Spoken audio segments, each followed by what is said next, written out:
ಧರ್ಮಸ್ಥಳ ಪ್ರಕರಣಕ್ಕೆ ಸಂಬಂಧಪಟ್ಟ ಹಾಗೆ ಸ್ಥಳ ಮಹಜರನ್ನ ಎಸ್ಐಟಿ ಅಧಿಕಾರಿಗಳು ಮಾಡಿದ್ದಾರೆ. ಬೆಂಗಳೂರಲ್ಲಿ ಮೀಟಿಂಗ್ ಮಾಡಿತ್ತು ತಿಮರೋಡಿ ಗ್ಯಾಂಗ್. ತಿಮರೋಡಿ, ಮಟ್ಟಣ್ಣವರ್, ಸುಜಾತಾ ಭಟ್, ಚಿನ್ನಯ್ಯನ ಜೊತೆಗೆ ಸಭೆಯನ್ನ ಮಾಡಿದ್ರು. ಬೆಂಗಳೂರಲ್ಲಿ ಎಲ್ಲೆಲ್ಲಿ ಮೀಟಿಂಗ್ ಮಾಡಿದ್ರು, ಎಲ್ಲಿ ಭೇಟಿ ಆಗ್ತಾ ಇದ್ರು, ಎಲ್ಲಿ ಸಭೆ ಮಾಡ್ತಾ ಇದ್ರು, ಇದರ ಬಗ್ಗೆ ಈಗಾಗಲೇ ಚಿನ್ನಯ್ಯ ಮಾಹಿತಿಯನ್ನ ಕೊಟ್ಟಿರುವ ಹಿನ್ನೆಲೆಯಲ್ಲಿ ಅದೇ ಪ್ರಕಾರವಾಗಿ ಎಸ್ಐಟಿ ಅಧಿಕಾರಿಗಳು ಆತನ ಸಮ್ಮುಖದಲ್ಲೇ, ಆತನ ಸಮಕ್ಷಮದಲ್ಲೇ ಮಹಜರು ಕಾರ್ಯವನ್ನ ಮಾಡ್ತಿದ್ದಾರೆ. ವಿದ್ಯಾರಣ್ಯಪುರದ ಸರ್ವಿಸ್ ಅಪಾರ್ಟ್ಮೆಂಟ್ ನಲ್ಲಿ ಸಭೆಯನ್ನ ಮಾಡಿದ್ರು. 4-5 ತಿಂಗಳ ಹಿಂದೆ ತಿಮರೋಡಿ ಟೀಮ್ ಇಲ್ಲಿ ಸಭೆಯನ್ನ ಮಾಡಿತ್ತು. ಅಪಾರ್ಟ್ಮೆಂಟ್ ನ ಲೆಕ್ಚರ್ ಬುಕ್, ಸಿಸಿಟಿವಿ ಡಿವಿಆರ್ ಅನ್ನ ಕೂಡ ಇದೀಗ ಎಸ್ಐಟಿ ಅಧಿಕಾರಿಗಳು ವಶಕ್ಕೆ ಪಡೆದಿದ್ದಾರೆ. 3-4 ತಿಂಗಳಲ್ಲಿ ಎಷ್ಟು ಬಾರಿ ಭೇಟಿಯಾಗಿದ್ರು, ಸಭೆಗೆ ಬೇರೆ ಯಾರೆಲ್ಲ ಬಂದಿದ್ರು, ಆ ಸಭೆಯಲ್ಲಿ ಏನೆಲ್ಲ ಆಗ್ತಾ ಇತ್ತು, ಎಲ್ಲ ಪ್ರಶ್ನೆಗಳನ್ನ ಮುಂದಿಟ್ಟು ಚಿನ್ನಯ್ಯನಿಗೆ ಎಸ್ಐಟಿ ಅಧಿಕಾರಿಗಳು ಡ್ರಿಲ್ ಮಾಡ್ತಾ ಇದ್ದಾರೆ. ಈಗಾಗಲೇ ಆತನೇ ಕೊಟ್ಟ ಸ್ಟೇಟ್ಮೆಂಟ್ ನ ಆಧಾರದಲ್ಲಿ ಮಹಜರು ಪ್ರಕ್ರಿಯೆಯನ್ನು ಕೂಡ ನಡೆಸ್ತಾ ಇದ್ದಾರೆ. ಆ ಒಂದು ಮೊದಲಿಗೆ ತಂದ ತಲೆಬುರುಡೆ ಎಲ್ಲಿತ್ತು, ಯಾವ ಮನೆಯಲ್ಲಿ ಇಟ್ಟಿದ್ದ, ಎಲ್ಲಿಂದ ಸಿಕ್ತು ಅನ್ನೋದ್ರ ಬಗ್ಗೆ ಕೂಡ ನಿನ್ನೆ ಜಯಂತ್ ಅವರ ಮನೆಯಲ್ಲೂ ಮಹಜರು ಕಾರ್ಯವನ್ನ ನಡೆಸಲಾಗಿದೆ.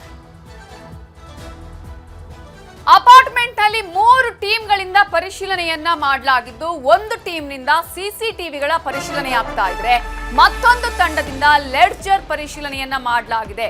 ಅದರಲ್ಲಿ ಎಲ್ಲವೂ ದಾಖಲಾತಿಗಳು ಇರುತ್ತೆ. ಯಾರ್ಯಾರು ಬಂದ್ರು, ಯಾವ ಸಮಯದಲ್ಲಿ ಬಂದ್ರು, ಯಾವ ಟೈಮಿಗೆ ಬಂದ್ರು, ಎಲ್ಲದರ ಬಗ್ಗೆ ಕೂಡ ಮಾಹಿತಿ ಇರುತ್ತೆ. ಇನ್ನೊಂದು ತಂಡದಿಂದ ಮಹಜರು ಪ್ರಕ್ರಿಯೆಯನ್ನು ನಡೆಸಲಾಗುತ್ತೆ. ಒಟ್ಟಾರೆ 3 ತಂಡಗಳು ಬೇರೆ ಬೇರೆ ಅಲ್ಲಿ ಪ್ರಕ್ರಿಯೆಗಳನ್ನ ನಡೆಸ್ತಾ ಇದೆ.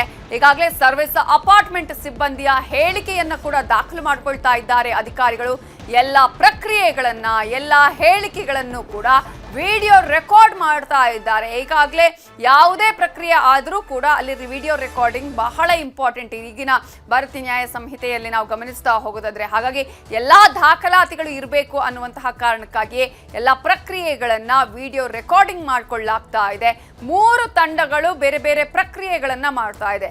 ಒಂದು ತಂಡ ಈಗಾಗಲೇ ಮಹಜರು ಪ್ರಕ್ರಿಯೆಯನ್ನ ಮಾಡ್ತಾ ಇದ್ರೆ, ಮತ್ತೊಂದು ತಂಡ ಅಲ್ಲಿ ಲೆಡ್ಜರ್ ಅನ್ನ ಪರಿಶೀಲನೆ ಮಾಡ್ತಾ ಇದೆ, ಮತ್ತೊಂದು ತಂಡ ಸಿಸಿಟಿವಿಯ ದೃಶ್ಯಾವಳಿಗಳನ್ನ ಪರಿಶೀಲನೆ ಮಾಡ್ತಾ ಇದೆ.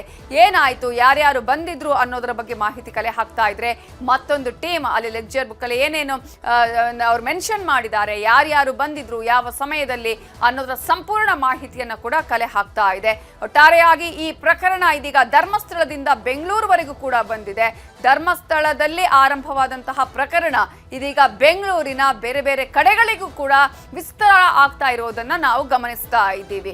ಈಗಾಗಲೇ ಎಸ್ಐಟಿ ಅಧಿಕಾರಿಗಳ ಮುಂದೆ ಚಿನ್ನಯ್ಯ ಕೊಡ್ತಾ ಇರುವಂತಹ ಸ್ಟೇಟ್ಮೆಂಟ್ ಪ್ರಕಾರವಾಗಿಯೇ ಪ್ರಕ್ರಿಯೆಗಳು ನಡೀತಾ ಇದೆ. ಸ್ಥಳ ಮಹಜರು ಪ್ರಕ್ರಿಯೆಯನ್ನ ಮಾಡ್ತಾ ಇದ್ರೆ, ಮತ್ತೊಂದು ಕಡೆ ಶೋಧ ಕಾರ್ಯವನ್ನು ಕೂಡ ಸೇಮ್ ಟೈಮ್ ಮಾಡ್ತಾ ಇದ್ದಾರೆ ಎಸ್ಐಟಿ ಅಧಿಕಾರಿಗಳು. ನಿರಂತರವಾಗಿ ನಿನ್ನೆಯಿಂದ ಬೆಂಗಳೂರಲ್ಲಿ ಈಗಾಗಲೇ ಎಸ್ಐಟಿ ಅಧಿಕಾರಿಗಳು ಮಹಜರು ಪ್ರಕ್ರಿಯೆ, ಶೋಧ ಕಾರ್ಯವನ್ನು ನಡೆಸ್ತಾ ಇದ್ದಾರೆ.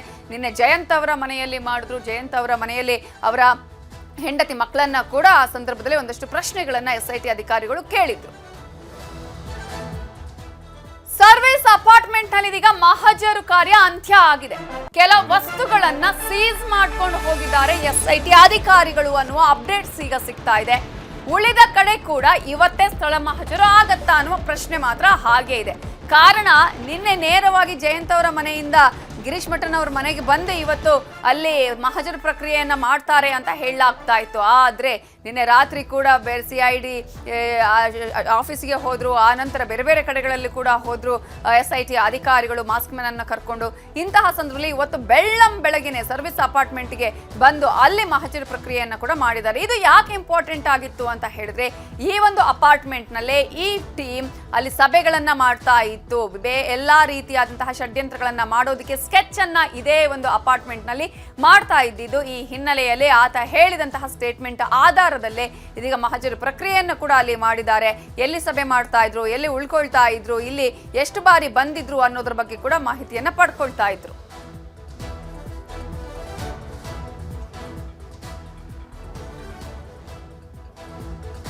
ಇದರ ಬಗ್ಗೆ ಇನ್ನಷ್ಟು ಡೀಟೇಲ್ಸ್ ಅನ್ನು ಕೊಡೋದಕ್ಕೆ ನಮ್ಮ ರಿಪೋರ್ಟರ್ ಮುನಿರಾಜು ಈಗ ಸಂಪರ್ಕದಲ್ಲಿ ಜಾಯಿನ್ ಆಗಿದ್ದಾರೆ. ಮುನಿರಾಜು, ಈಗಾಗಲೇ ನಾವು ಗಮನಿಸ್ತಾ ಇದ್ದೀವಿ, ನಿನ್ನೆಯಿಂದಲೂ ಕೂಡ ಎಸ್ಐಟಿ ಅಧಿಕಾರಿಗಳು ಬೆಂಗಳೂರಲ್ಲಿ ಬೇರೆ ಬೇರೆ ಕಡೆಗಳಲ್ಲಿ ಮಹಜರು ಮಾಡ್ತಾ ಇದ್ದಾರೆ, ಶೋಧ ಕಾರ್ಯವನ್ನ ಮಾಡ್ತಾ ಇದ್ದಾರೆ.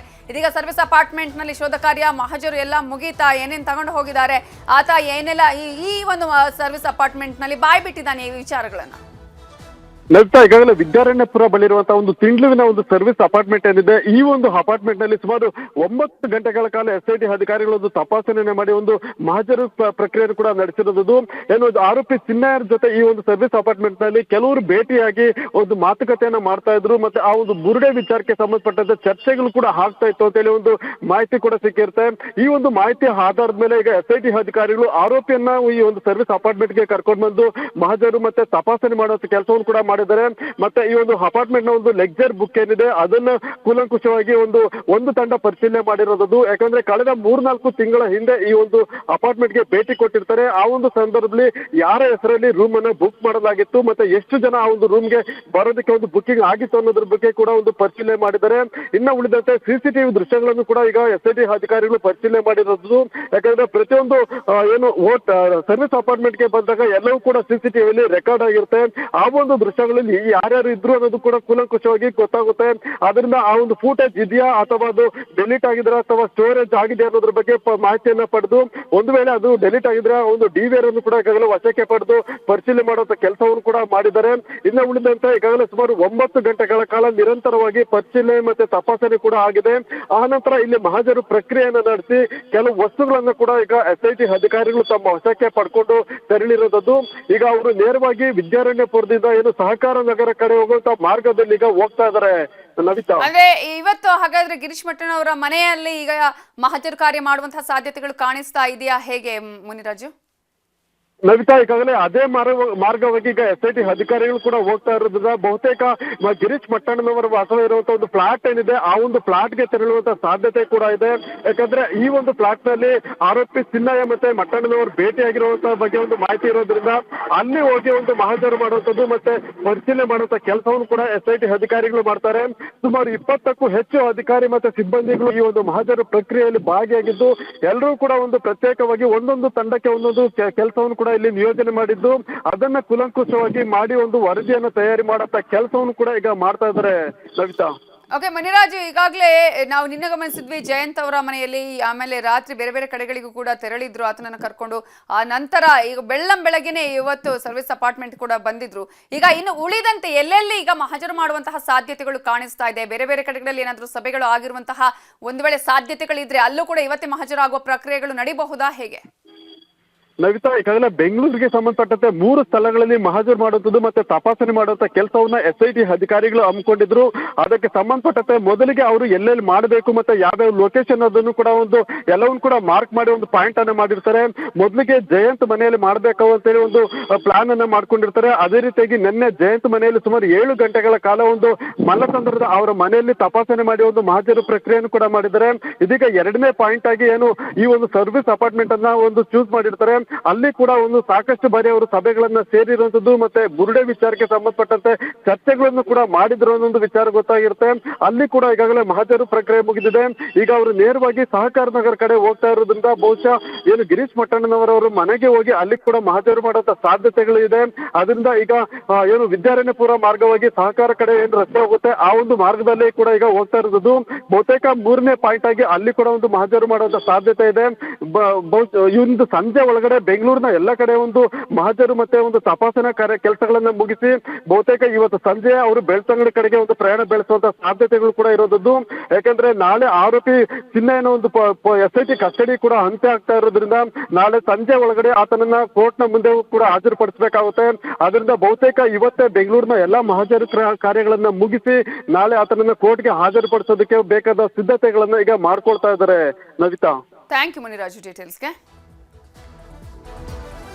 ಬುರುಡೆ ಜೊತೆಗೇನೆ ಸುಪ್ರೀಂ ಕೋರ್ಟ್ಗೆ ಹೋಗಿದ್ರ? ಸುಪ್ರೀಂ ಕೋರ್ಟ್ಗೆ ಜಯಂತ್ ಟಿ ಹೋಗಿದ್ರ? ಸುಪ್ರೀಂ ಕೋರ್ಟ್ ಬಳಿಯ ಫೋಟೋ ಈಗ ರಿಲೀಸ್ ಆಗಿದೆ. ಈಗಾಗಲೇ ಇವರು ಕೋರ್ಟ್ಗೆನೆ ಹೋಗಿ ಅಲ್ಲಿಂದಾನೆ ಮೊದಲಿಗೆನೆ ಅಲ್ಲಿ ಆರ್ಡರ್ ಅನ್ನ ಮಾಡಿಸ್ಕೊಂಡ್ ಬಂದಿರೋದು. ಇದೊಂದು ದೊಡ್ಡ ಗಂಭೀರವಾದಂತಹ ಪ್ರಕರಣ. ಹೀಗೆ ನೂರಾರು ಶವಗಳಿದೆ, ಅದರ ಬಗ್ಗೆ ತನಿಖೆ ಆಗಬೇಕು ಅನ್ನುವಂತಹ ಹಿನ್ನೆಲೆಯಲ್ಲಿ ಮೊದಲಿಗೆ ಕೋರ್ಟ್ನಲ್ಲೇ ಅವರು ಆರ್ಡರ್ ಅನ್ನ ಮಾಡಿಸ್ಕೊಂಡ್ ಬಂದಿದ್ರು. ಈ ಹಿನ್ನೆಲೆಯಲ್ಲಿ ಇದೀಗ ಬುರುಡೆ ಜೊತೆ ಸುಪ್ರೀಂ ಕೋರ್ಟ್ಗೆ ಜಯಂತ್ ಟಿ ಹೋಗಿದ್ರ ಅನ್ನುವಂತಹ ಪ್ರಶ್ನೆಗಳು ಕೂಡ ಇತ್ತು. ನಿನ್ನೆ ಕೂಡ ಅವರು ಮಾತನಾಡುವ ಸಂದರ್ಭದಲ್ಲಿ ಹೇಳಿದ್ರು, ಹೌದು ಬುರುಡೆ ಇಟ್ಕೊಂಡು ನಾವು ಕಾರಲ್ಲಿ ಹೋಗಿದ್ವಿ ಅಂತ ಹೇಳಿ. ಅದಕ್ಕೆ ಸಂಬಂಧಪಟ್ಟ ಹಾಗೆ ಸಾಕ್ಷ್ಯ ಅನ್ನುವ ರೀತಿಯಲ್ಲಿ ಇದೀಗ ಸುಪ್ರೀಂ ಕೋರ್ಟ್ ಬಳಿಯ ಫೋಟೋ ರಿಲೀಸ್ ಮಾಡಲಾಗಿದೆ. ಸುಪ್ರೀಂ ಕೋರ್ಟ್ ಭೇಟಿಯ ಫೋಟೋ ರಿಲೀಸ್ ಆಗಿದ್ದು ಸ್ವತಃ ಜಯಂತ್ ಟಿ ಅವರಿಂದನೇ ಫೋಟೋವನ್ನ ರಿಲೀಸ್ ಮಾಡಲಾಗಿದೆ. ವಕೀಲ ಧನಂಜಯ್ ಮೂಲಕ ಸುಪ್ರೀಂಗೆ ಅರ್ಜಿಯನ್ನ ಸಲ್ಲಿಸಲಾಗಿತ್ತು. ವಿಚಾರಣೆಯನ್ನ ನಡೆಸಿ ಅರ್ಜಿಯನ್ನ ವಜಾಗೊಳಿಸಿತ್ತು ಸುಪ್ರೀಂ. ಸ್ಥಳೀಯ ಠಾಣೆಯಲ್ಲಿ ದೂರು ದಾಖಲಿಸಲು ಸುಪ್ರೀಂ ಕೋರ್ಟ್ ಸೂಚಿಸಿತ್ತು. ಬಳಿಕ ಹೈಕೋರ್ಟ್ ಮೆಟ್ಟಿಲೇರಿತ್ತು ಈ ಒಂದು ಬುರುಡೆ ಗ್ಯಾಂಗ್. ಈ ಹಿನ್ನೆಲೆಯಲ್ಲೇ ಅವರು ಯಾವ ರೀತಿಯಾದಂತಹ ಪ್ರಕ್ರಿಯೆಗಳನ್ನ ಮಾಡಿದ್ರು ಅನ್ನೋದನ್ನ ಕೂಡ ನಾವಿಲ್ಲಿ ಗಮನಿಸಬಹುದು. ಸುಪ್ರೀಂ ಕೋರ್ಟ್ನ ಮುಂಭಾಗದಿಂದ ಜಯಂತ್ ಟಿ ಅವರು ಫೋಟೋವನ್ನ ಆ ಸಂದರ್ಭದಲ್ಲಿ ಸೆಲ್ಫಿಯನ್ನ ತೆಗೆದುಕೊಂಡಿದ್ರು. ಆ ಸೆಲ್ಫಿ ಫೋಟೋವನ್ನ ಇದೀಗ ಜಯಂತ್ ಟಿ ಅವರೇ ರಿಲೀಸ್ ಮಾಡಿದ್ದಾರೆ. ಹೌದು, ನಾವು ಹೋಗಿದ್ದು ಹೌದು ಅನ್ನೋದಕ್ಕೆ ಅವರೇ ಇದೀಗ ಈ ಫೋಟೋವನ್ನ ರಿಲೀಸ್ ಮಾಡಿದ್ದಾರೆ.